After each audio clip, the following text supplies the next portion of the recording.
ఎందుకంటారు పర్టిక్యులర్‌గా 6 సెక్టార్ల నుంచే అమౌంట్ అంతా వెనక్కి తీసుకున్నారు? మరి ఈ పరిణామం ఏంటసలు? ఈ పరిణామం వెనకున్న రీజన్స్ ఏంటి? సో, ఫస్ట్ థింగ్ ఏంటంటే మనం ఈ ఎఫ్ఐఎస్ చాలా రోజుల నుంచి హ్మ్. మధ్యలో హ్మ్. నెట్ అయితే సెల్లర్స్ ఉండే. ఆ తర్వాత కొంచెం ఏప్రిల్ నుంచి నెట్ బయర్స్ అయినా కానీ, హ్మ్. కొన్ని సెక్టార్‌లోంచి మాత్రం ఎగ్జిట్ అవుతానే ఉన్నారు. ఇంకా జరుగుతా ఉంది. అట్లాంటిదేంటంటే అందులో ప్రామినెంట్‌గా ఒక 6 సెక్టార్‌లో హ్మ్. ఎక్కువగా జరిగిందిది. హ్మ్. ప్రామినెంట్‌గా. ఒక 10, 12 సెక్టార్‌లో ఎగ్జిట్ అయినా గానీ, ప్రామినెంట్‌గా మాత్రం ఒక 6 సెక్టార్‌లో జరిగింది. అది అందులో మెయిన్ సెక్టార్ అందరికీ తెలిసిందే ఐటీ. హ్మ్. ఐటీ ఏంటంటే గోయింగ్ ఫార్వర్డ్ రెవెన్యూస్ ఎక్కువగా ఉండకపోవచ్చు. ఐటీ స్పెండింగ్ అక్రాస్ వెదర్ యూఎస్‌లో గానీ, కెనడాలో గానీ అక్రాస్ ద వరల్డ్ కొంచెం తక్కువగా ఉండొచ్చు.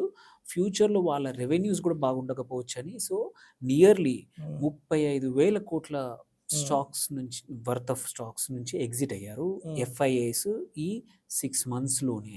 అబ్బా! హ్మ్. 6 నెలల్లోనే 35,000,00,00,000 వర్త్ హ్మ్. ఆఫ్ ఐటీ స్టాక్స్ నుంచి. మేజర్ రీజన్ స్లో డౌన్ అవ్వచ్చు.